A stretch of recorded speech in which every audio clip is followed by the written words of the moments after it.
Hey, what's up? It's now been 1 month since I had double jaw surgery to hopefully cure my sleep apnea. I'll give you an update on whether that's working or has worked. And along with that, I'll also show some before and afters of my face, some before and afters of my bite, some before and afters of the CT scans of my airway, and I'll show daily videos of each day of the month and what my swelling looked like. Before I get into everything, my quick backstory is that I've been struggling with sleep for many, many years, if not my whole life. I got diagnosed with sleep apnea from a sleep test a handful of years ago.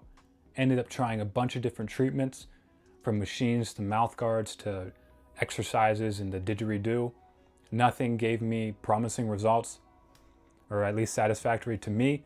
So then I ended up going for this double jaw surgery to hopefully give me the ability to sleep at night, sleep well at least.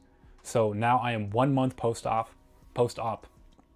and I'll give an overview, my thoughts on how it all went, how it's going, and all of that. So the overview of the surgical recovery, the recovery of the surgery for this past month has not been very challenging.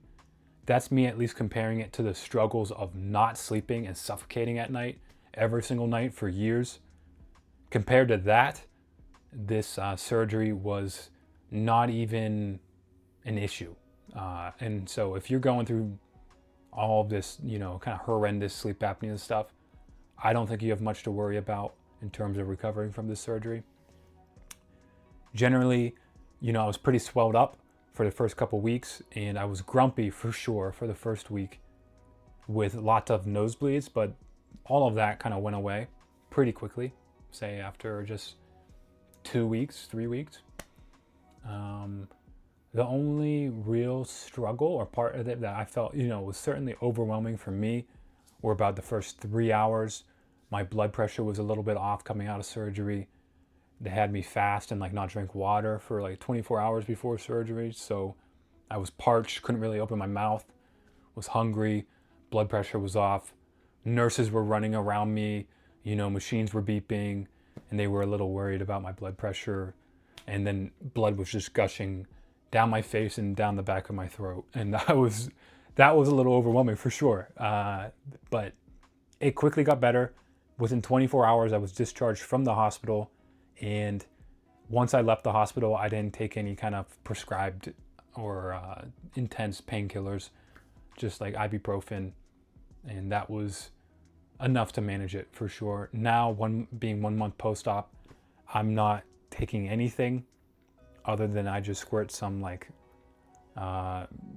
saline spray up my nose in the morning and night to help with my breathing. As you know, I'm still a little bit swelled up and clogged up from surgery. Other than the surgical overview or recovery process, my sleep, how's my sleep been? If you've been following along my journey, the first couple of weeks were not great. After a week, I ended up reaching out to my surgeon and some nurses concerned about my sleep for sure. I was sitting upright due to their recommendations and going to bed and still waking up say dozens of times. And the awakenings or apneas were less extreme than what they were before surgery, but I was still having almost, if not the same amount. Keep in mind though, I'm not using CPAP. Once I got surgery, it's recommended not to use any kind of machine, CPAP or bilevel or whatever, as it will, affect the recovery, blow the stitches out. So that is one thing to keep in mind, but my sleep was not good for the first few weeks. And I was concerned, worried, and reaching out to the medical team on what's going on, what's wrong. They just told me to wait it out. And then if you watch my last video, just last week, I had my first full night's rest, first full good sleep since surgery and since longer than I can remember. So I'm happy to report now on this fourth week, this last week of this month, my nights have been more good than bad. Probably about four good nights out of the past 7 days. So that is huge.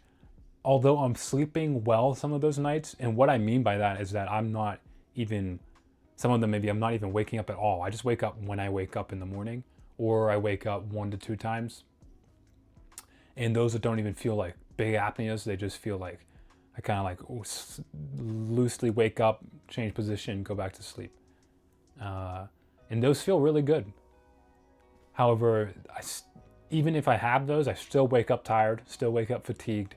It almost feels like the needle of my like energy levels doesn't even move past a good night's sleep, which is weird to kind of feel. I think I just have a huge backlog of years of poor nights of sleep that I can sense I'm slightly affecting it, but it's pretty minuscule, at least so far, but it's pretty early in the journey. The bad nights that I've been having, say like every once in a while this week, every couple of nights, from the worst night, I probably woke up 24 times. I don't know why that one was different. I think I was kind of anxious the whole day. I was like, oh, I'm worried I'm going to fall asleep, or I'm going to sleep bad tonight. And I think my mindset maybe made me anxious and like less relaxed at night. And then I was sleeping with my partner, which maybe that woke me up a little bit more. And then that anxiousness maybe made me like breathe rapidly or something. And that's what I could come up with. I know you can't sleep perfect every night, but the apneas weren't as strong as before. But it was still an extremely unpleasant night. I've had a couple of those, so I don't feel fully out of the gate or fully like this is all fully behind me. Again, like it's pretty early in the journey, but more and more, the frequency of good nights is increasing. My past 2 nights have been, nothing to complain about whatsoever. I'm sleeping with earplugs, an eye mask, and some of these nights I've been sleeping at least partially with like the device that a nasal dilator from the inside that just kind of keeps your nostrils open.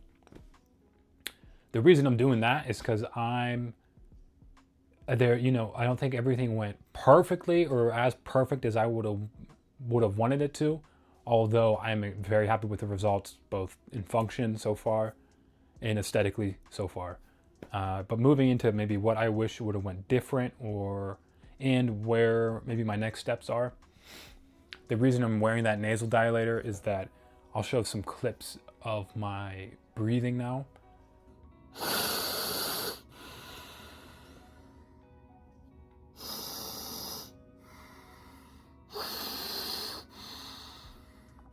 But my nasal breathing is definitely better post-surgery, almost 2 times as good as before surgery.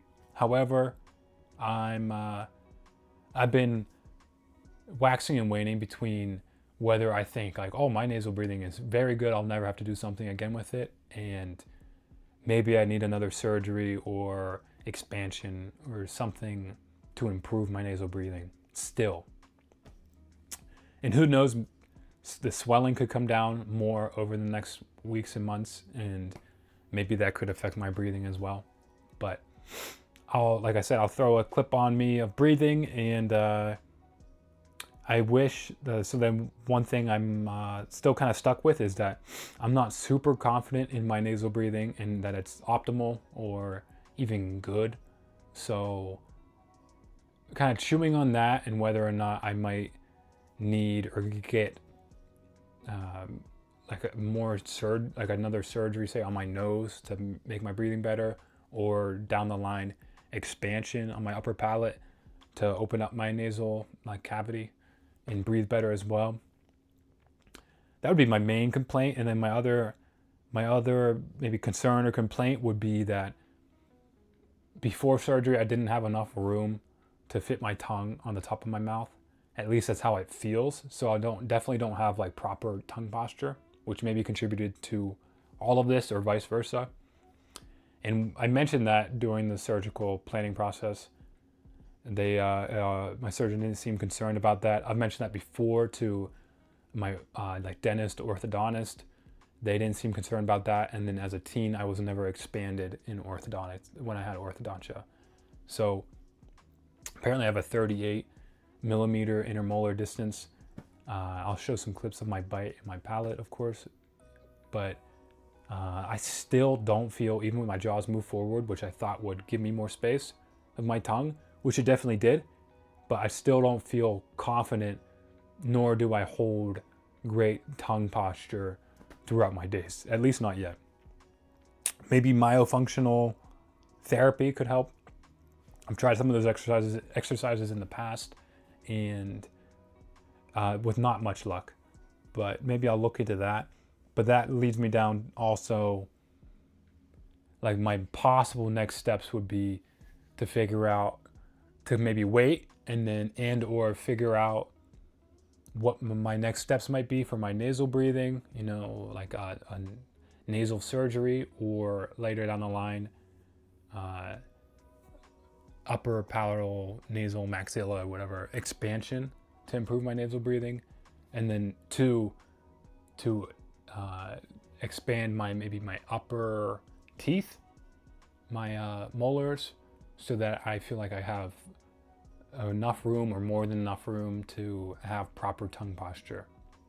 And that might be through orthodontia, or maybe two birds with one stone, with that expansion down the line.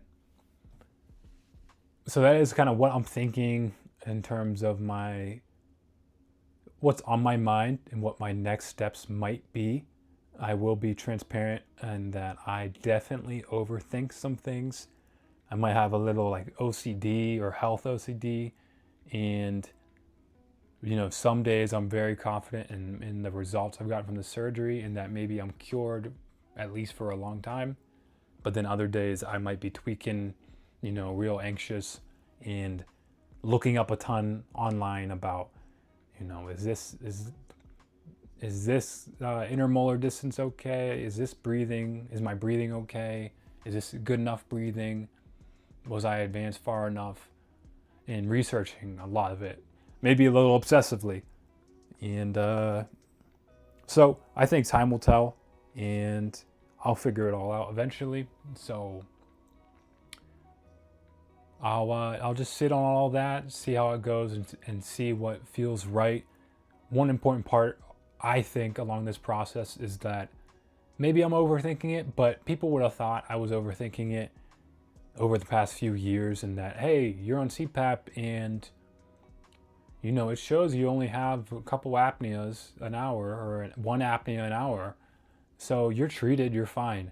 And meanwhile, I was sinking in energy levels, fatigue, and in almost every category of my health, in not waking up dozens of times, not feeling treated, yet the machine says you're good.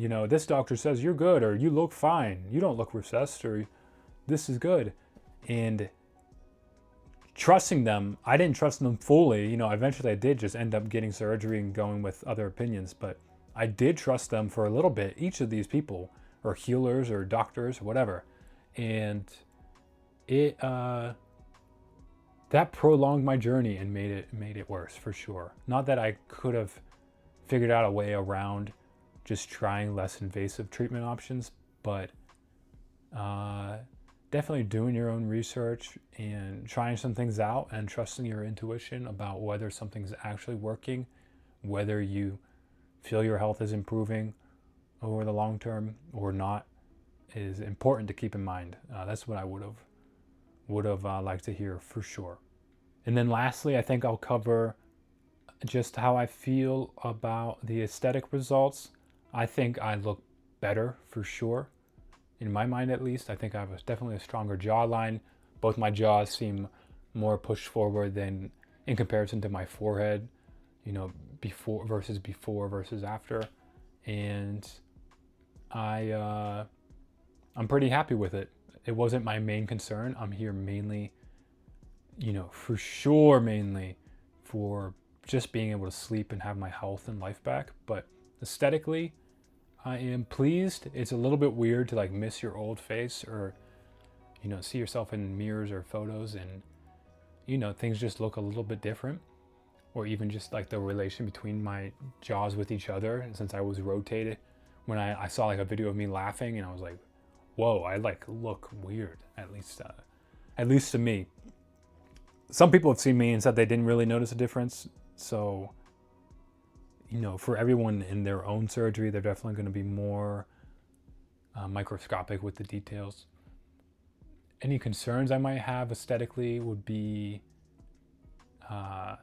maybe in a perfect world, I wish maybe the strongest jaw as possible. I don't think I have, that, but I definitely look good, and I know the results will probably get better as the time progresses. The only concern I might have is my bottom jaw with comparison to my top jaw, in that it almost feels like it's a little further apart than before, although I was rotated, so it looks decent, but to get my bottom jaw to connect, my teeth to connect and my lips to connect, it just feels foreign, and I'm a little worried that my bottom jaw maybe could have moved forward more, perhaps. I did do this surgery without orthodontia before. Maybe if I would have done that with orthodontia, it could have all landed together a little bit better. But I don't have regrets for that. I really needed this surgery to kind of spin my case around and start getting at least some kind of sleep, as I was getting limited in almost all functions of my life, and including my job. So with that, I hope you found it useful. Just trying to make a video that really I wish I would have saw as I was struggling through all this process of sleep apnea and treatments. All in all, I'm happy with the aesthetic results. More importantly, I'm happy with the functional results. I think time will tell more and more on how all of that went. And maybe internally, I'm a little bit nitpicky and anxious sometimes about all of this, and OCD about my health. So if I continue to do that, or if I do come to the conclusion that I would benefit from improving my nasal breathing more, or improving my ability to have good tongue posture more, future surgeries or expansion might be on the horizon, and of course I'll document it here on this channel. But all in all, I'm sleeping better, and that's what's most important to me. I hope you found this useful, and I will see you next week.